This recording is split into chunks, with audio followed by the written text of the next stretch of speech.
and, just take it one day at a time. And because we're in the thick of it, it can be hard to see how far we've come and the progress that we've made.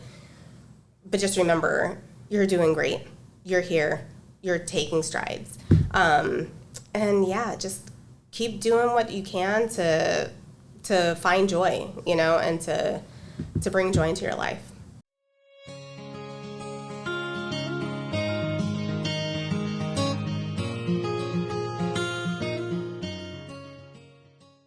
Opinions shared by the guests of the show are their own and do not necessarily represent the views of the host, Bindwaves, or the Brain Injury Network.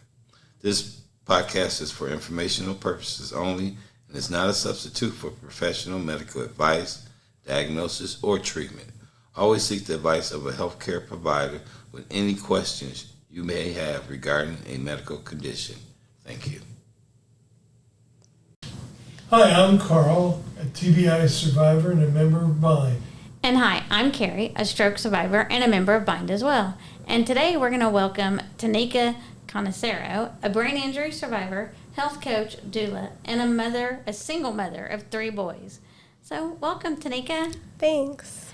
So glad to be here with you guys today. We're excited to have you. So I guess just to get started, tell us and our listeners a little bit about you. Yeah. I don't know. I'm a single mom. I have 3 kids. In my family, we've all had a brain injury of one form or another, whether it's been traumatic or non-traumatic. Yeah, I am a doula and a health coach, and just really trying to be a part of people's teams and support network to help them live their healthiest, happiest lives. So. That's great. And just so y'all know, so this is probably episode 1 of Tanika, because we've got lots of other ideas maybe coming down the pike to get with her. So we're excited. Well, we understand that you're not the only one who's had a brain injury in your family. Can you expand on that and tell us a little bit more? Yeah. So I had my brain injury back almost 10 years. August 3rd, 2016. Oh, wow. Is when I fell and I got my concussion, and it was life-changing. So the doctors told me, hey, you'll be fine in a week.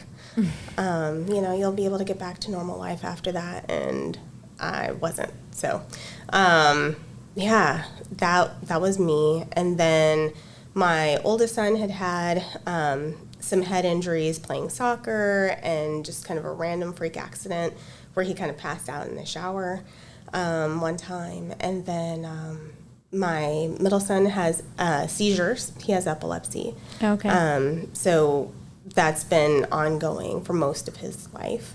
And then, and he also has autism and intellectual development disability, amongst other things. And then my mom just recently this summer had multiple strokes on both sides of her brain. So. Oh, Lord. Yeah. So you're not kidding when you say everyone in your family. You mean everyone in your family. So yes. This wasn't what I had written down, but made me think. So do you think, having had your concussion, I'm guessing, I don't want to guess that, so let me rephrase that. Did you have your concussion before your oldest son had his? Yes. Okay. So that's what I was going to say. Yes. Do you think that helped or hindered you with helping him progress with his symptoms? I think it most definitely helped me. I mean, I was able to kind of know what he needed as far as like therapies went. At the time, my middle son was already going to all of the therapies at Children's. So we had a good working relationship with therapists there, OTs, PTs, speech therapists. And so I kind of knew, not just from my perspective, but also, in talking to them. And so we kind of knew what to do, how to get him help. And then it also just helped me be able to advocate for him better, like when it came to school and the things that he needed. Okay. So the original question I was going to ask. So you knew you had a concussion, then your son probably, from soccer concussions. Mm-hmm. How do you, and we know that you're not a medical doctor, this is just kind of your personal experience. How do you know that if you think maybe you don't know for sure if they've had a concussion, what do you know about it, or how do you decide I need to get my son to the doctor because I think he's had a concussion? Absolutely, yeah. What were the warning signs or the triggers for you to know, I guess, is what I'm asking. Yeah, so part of it for me is just seeing or knowing what that impact was. How hard of a hit or fall did they take, right? Where was it that they hit? So those are like a couple of the base questions or like assessments that I do. I'll also look at like, okay, what are their eyes looking like? How is their speech? Can they remember? Are they conscious? So there's kind of a little bit of a list that I'll go through, and just kind of assessing like how they're feeling and what's kind of going on in their system. Okay, So that makes sense. Tanika, more specifically, what steps did you take in particular with your brain injury concussion, and how are your sons different? I know you were able to help them with your experience, but did they have different problems, and did they have different things to handle, and how did they do with that? Yes. So for me, I felt like it was a lot harder because I didn't know anything. The very first day that it happened, I jumped up, I grabbed all my bags because I was on my way to work when I fell, and all I could think of was, I got to get to work. I have all this stuff that I need to get done. So I didn't think about my health or what was going on at all, even though I was in immense pain. I couldn't listen to the talk radio. I couldn't, just everything hurt in my body. So I made it to work. I was there for a little bit, and then I came home because I couldn't handle it. And I had to take that trip in steps. Drove a little bit, parked, took a nap, drove some more, went home, took a nap. I didn't realize that I actually needed to go and get seek medical attention. And so it wasn't until a couple of friends had told my mom, like, hey, yeah, you need to take her into the hospital. She could have a brain bleed. Anything could happen. Don't let her sleep. So that was step one, just not knowing, right. What to do in that event. So, after that, of course, immediately, okay, you hit your head, let's assess, let's, get you into medical attention, and just determining what level that needs to be, whether it's emergency or, if primary care. Now we have neurologists, so we can just try to get in with them. But that would probably be the biggest thing that's been different, is just kind of knowing the signs of what a concussion is, and being able to kind of take almost immediate action. You were able to see it in your sons then. You recognized they needed immediate attention, I take it. Yes. Yeah. Yeah, absolutely. One of my kids happened to just kind of slip and fall in the shower, and he hit his head. And so I was like, okay, let's go. Right. Just out of over precaution. Well, to be fair, he was kind of clumsy because he was the kid that grew really tall, really fast, but, didn't have a whole lot of great coordination. So he was always falling, I feel like, and getting his head hit or getting concussions, whether they were really mild or a little bit more serious. So with him, I just kind of knew. And yeah, I guess that's basically kind of the main way that things differed between me and my kids, was just kind of having that knowledge. And also, the big thing with me, mine was not sports related, so it did take me a very long time to get in to actually see a neurologist after having gone to the ER. It took me about a month to get in, because everybody that I called, everybody that was recommended to me, asked if it was sports related, and because it wasn't, I couldn't get in. That's crazy. And so I just had to wait. Yeah, it was wild. So at that point, I was out of the acute phase, I was into the chronic phase, before I really got any treatment. And so just knowing how time is of the essence also, makes a difference. Sure. Now, and so you said, your youngest son has epilepsy. So my middle son. Middle son, okay. Mm-hmm. So that's totally different. That's not like a concussion. That's totally different route, It right? is, yes. Yeah, that is a non-traumatic brain injury. Right. And basically, some of his seizures are so long, they can be 20 minutes long. Oh, wow. Even after having given, like, rescue medication and things like that. He does sometimes have trouble with breathing during some of his seizures and things like that. And so every time he would have a seizure, he would regress, right, in his abilities and his knowledge and what he was able to do. And so it was always kind of this stair step with him. And so, yeah, it's been different. I've been having to learn about the brain and neurology for the last 14 years, roughly. Yeah. In one way or another. Give a class on it. Yeah, it's a lot. It's a lot, for sure. Yeah, absolutely. And do you think I'm going to say probably not, but one of the members asked this question. Do you think when you have a concussion, the severity of it? It's probably smart not to think the severity, but to wait and get medical advice of how severe or non-severe maybe it is. Exactly, yeah. The majority of traumatic brain injuries tend to be mild, but that constellation of symptoms that one can experience can come on gradually, right? And so it's always hard to really know and to gauge yourself. Like for me, I was like, am I really forgetting something? Like my brain feels off, and so it was more of a feeling than like, yes, this is for sure what's happening. And then I knew for sure it was happening after a while. But yes, that's definitely something that I would recommend going to a doctor, getting all of the assessments done.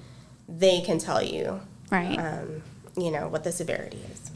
I know. I tell everyone if you fall, I say out of precaution. It doesn't hurt to go to care now. Yeah. And say I had a pretty bad fall, feel fine, but just check me out. Exactly. Well, you never know if there's going to be a brain bleed or not, or it could be anything. Yeah. Right. So. Well, and we know because with being with the clubhouse, falls are the number one cause of brain injury, and people fall for all kinds of reasons. It's not, you're clumsy, you slip on the ice, you hit the curb wrong, whatever. Yeah. Yeah. That I fell. Yeah. I tried not to step on my mom's one-eyed mini chihuahua. After my head injury, the dog, if he was in my way, he got kicked. Sorry, y'all. No, I I understand. What are some common misconceptions then about your particular brain injury? It's concussions are generally concussion is expected in a sports event, as you said. So you were denied therapy immediately. That's very sad. But what can you say specifically are the events that surrounded your what did you experience as losses? Yeah, I mean, for me, I think some of the misconceptions and some of the things that I was told were, number one, oh, you'll be fine, don't worry about it, just rest for a week, basically be in a cave in an absence of everything, and you'll be fine.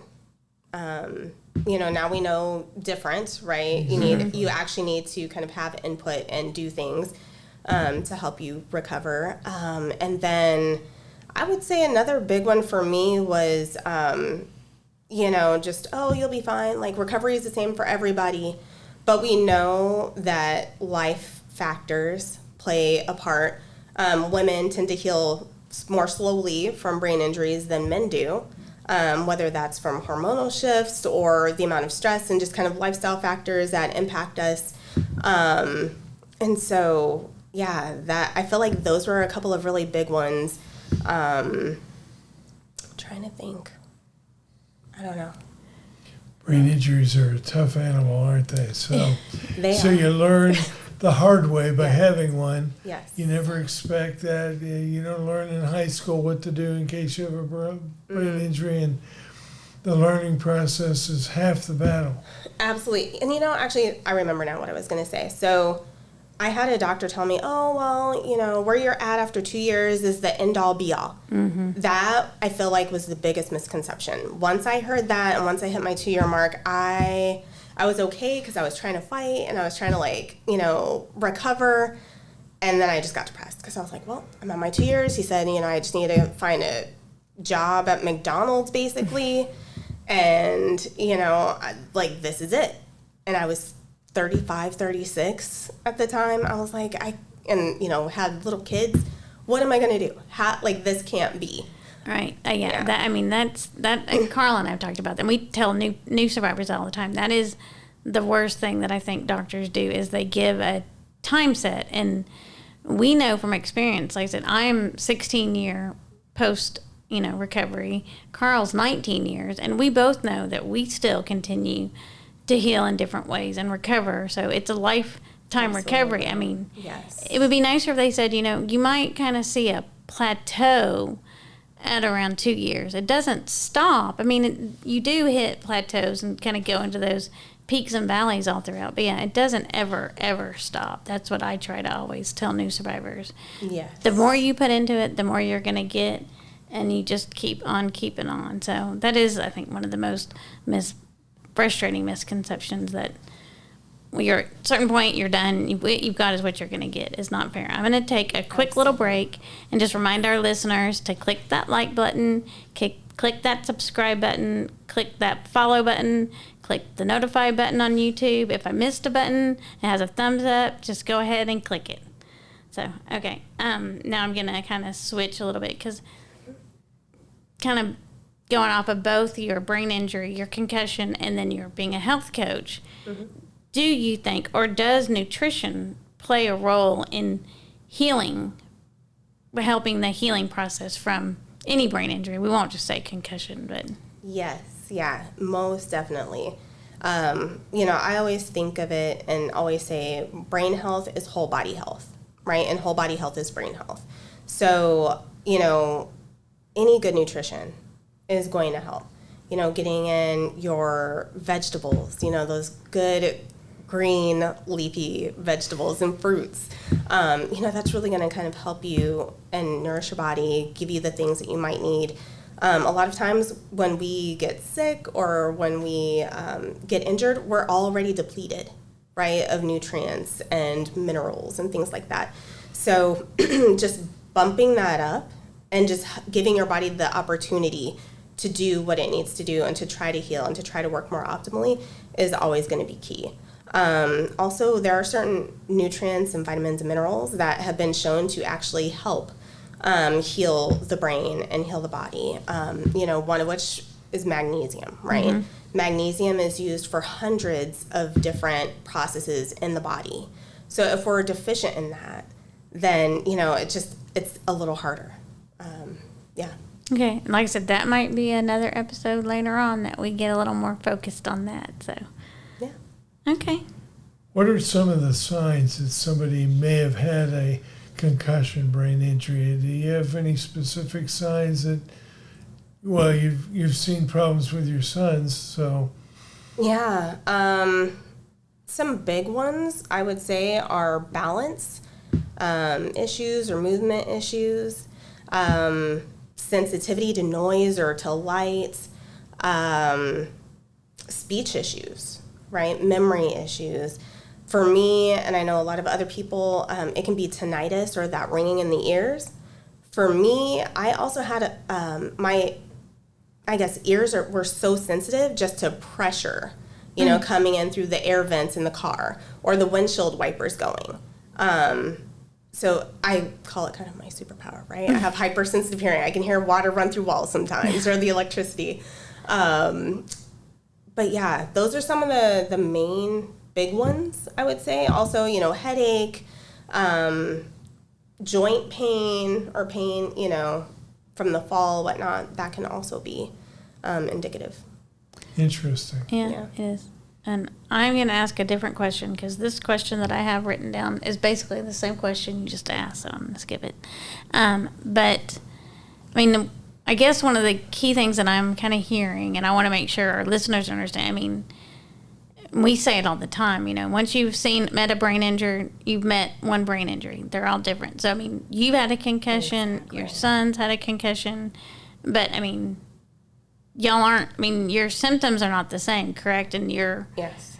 steps to recovery, I'm guessing, are probably different. Y'all had different paths to heal because there were different things that you needed to heal. Am I? Yes. And also my kids were younger, right? So I feel like, again, not a medical Sure. professional, but I feel like the brain, the younger you are, it's able to adapt, right? And kind of make different connections a little bit more easily to kind of adjust and kind of work around Sure. some of those deficits, maybe.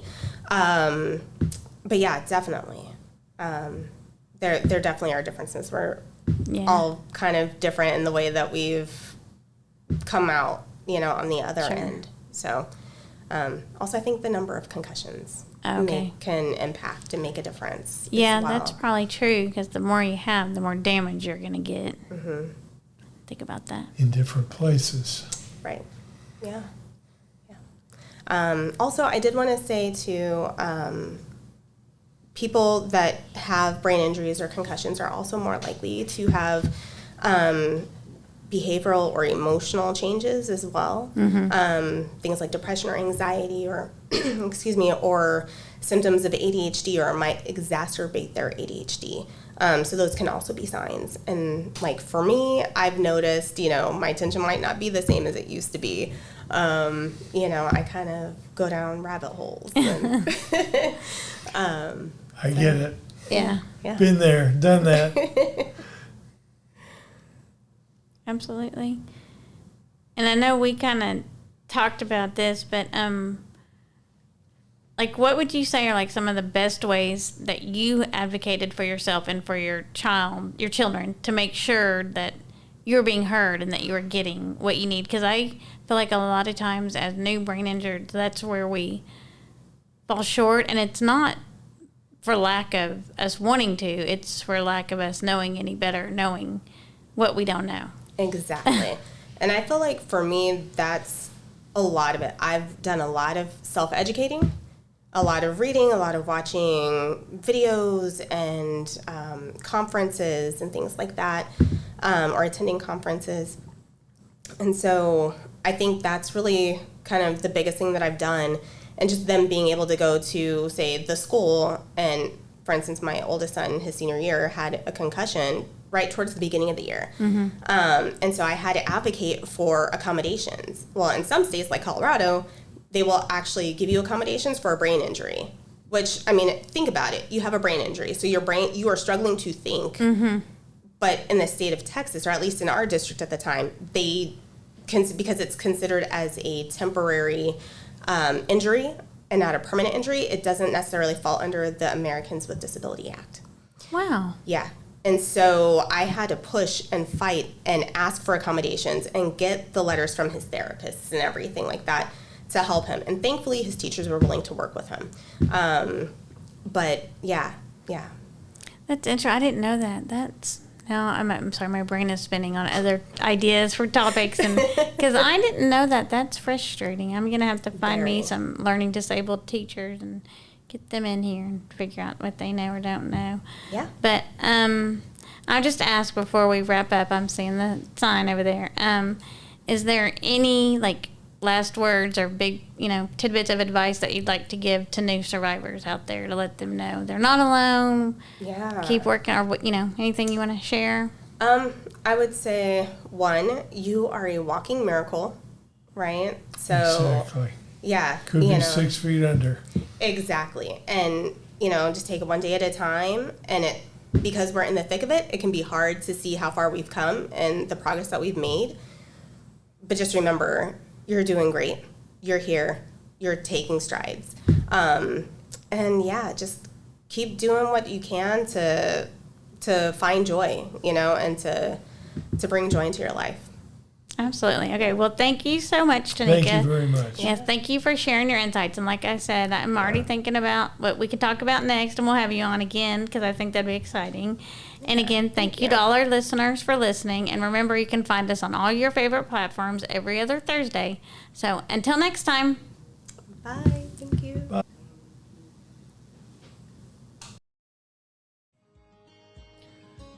We hope you've enjoyed listening to Bindwaves and continue to support Brain Injury Network and our nonprofit mission. We support brain injury survivors as they reconnect into life, the community, and the workplace. And we couldn't do that without great listeners like you. We appreciate each and every one of you. Please remember to click the like button, the share button, and the subscribe button on YouTube. And follow us on Instagram at Bindwaves and Brain Injury Network on Facebook. You can email us at bindwaves@thebind.org or go to our website, bindwaves.org, or call us at 972-769-2463. Please continue watching. Until next time.